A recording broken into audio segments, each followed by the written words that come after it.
चिंता से पीछा कैसे छुड़ाएं? How to get rid of all your worries. Good morning. तो ये स्टोरी जो है ये भगवान गौतम बुद्ध की है। तो एक बार जो है एक जो शहर में बहुत ही धनवान व्यक्ति था, सेठ था। उसको हमेशा बहुत परेशानी रहती थी, बहुत टेंशन रहती थी। उसने बहुत पैसा कमाया और उसने कैलकुलेट किया कि ये पैसा जो है ये कितने वर्ष तक जो है मेरे बच्चों के और मेरे काम आ सकता है। तो उसने कैलकुलेट किया, उसने देखा कि हाँ, अब मैंने इतना पैसा कमा लिया है कि अब मेरे को कोई चिंता नहीं है, मेरे बच्चों को कोई चिंता नहीं है। मगर जो मेरे बच्चों के बच्चे हैं, ठीक है, उनको परेशानी आ सकती है। इतना नहीं हुआ अभी। और उसको लेके वो उसे बड़ी परेशानी, बड़ी चिंता हो गई। तो उसने सोचा कि अच्छा, भगवान बुद्ध आए हुए हैं, तो क्यों ना मैं एक बार उनकी शरण में चला जाता हूँ, एक बार उनसे पूछता हूँ कि ये मैं सारे टाइम ऐसे ही कुछ ना कुछ कैलकुलेट करता रहता हूँ और परेशान रहता हूँ, और कभी भी मुझे हमेशा ऐसा ही लगता है कि अभी भी कमी है, अभी भी कमी है, अभी भी मैंने सफिशेंट नहीं किया।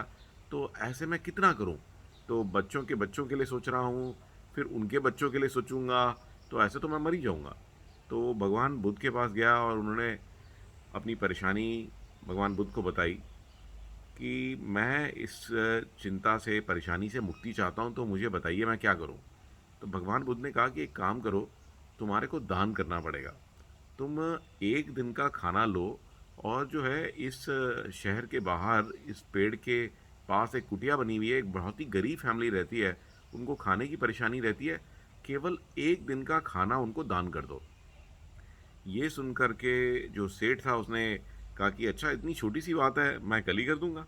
वो फिर कल होते ही वो इमीडिएटली निकला और उसने जो है एक दिन का खाना उनको दिया।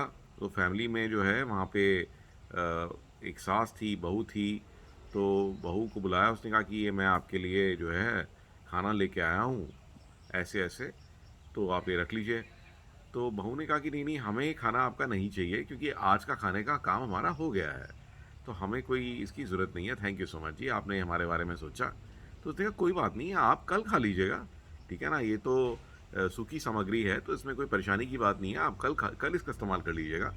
तो उसने कहा नहीं नहीं नहीं, हम जो है सिर्फ आज का जो इंतज़ाम है हम आज ही करते हैं। हम पहले से खाना नहीं बना के रखते हैं। तो हम कल का जो इंतज़ाम है हम कल खुद ही कर लेंगे अपने आप से, आप कृपया परेशान ना हो।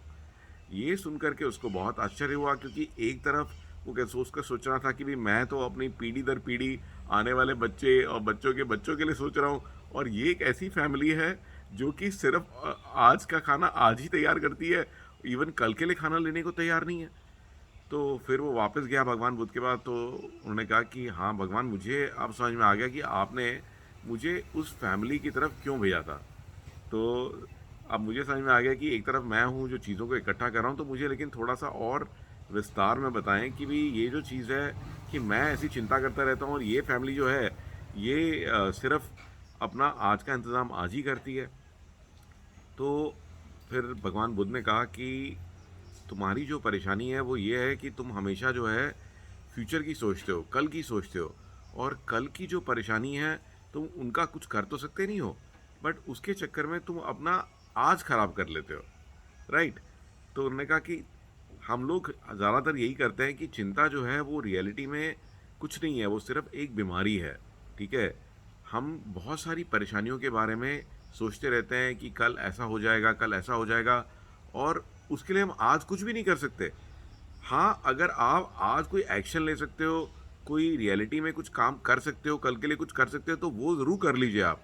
बट उसके बाद में उसके बारे में सोचना, वो एक बीमारी से कम नहीं है, क्योंकि आप अपना आज भी जो है वो कल की चिंता में खो दोगे। तो अभी जो समय है जिसमें कि आप कुछ कर सकते हो, जो एंजॉय कर सकते हो, क्योंकि कल कुछ नहीं होता। जो भी होता है, जो जो कल भी होने वाला है, वो जब आप उसमें जाओगे तभी आप कुछ एक्शन ले पाओगे। और कल क्या होगा, बहुत सारी चिंता, बहुत सारी परेशानियां हम लोग ले लेते हैं जो कि रियलिटी में कभी होती नहीं है। 99% जो चिंता और जो वरीज हैं वो कभी भी रियलिटी में कभी भी रियल होती ही नहीं है, वो सिर्फ हमारे दिमाग की एक उपज होती है। तो we should stop worrying and we should only think of the next 5 minutes. तो मैंने बहुत बड़े एक ऑथर हैं, टिमोथी फेरिस, उनकी भी किताब में सुना, तो उन्होंने भी यही कहा कि मैं सिर्फ अगले 5 मिनट के लिए सोचता हूँ। तो मेरी जो सफलता का राज है वो भी यही है कि केवल अगले 5 मिनट को सोचिए, अगले 5 मिनट में मैं क्या एक्शन ले सकता हूँ और अपने प्रेजेंट को अभी अपने इस समय को बेहतर बना सकता हूँ। ठीक है ना? तो अभी के लिए सोचिए कि अभी आप क्या एक्शन ले सकते हैं और अपनी लाइफ को और इन्जॉयबल और मीनिंगफुल बना सकते हैं। सो आई होप कि आप इस ऐसा ही करेंगे and I look forward to seeing you tomorrow with another amazing story.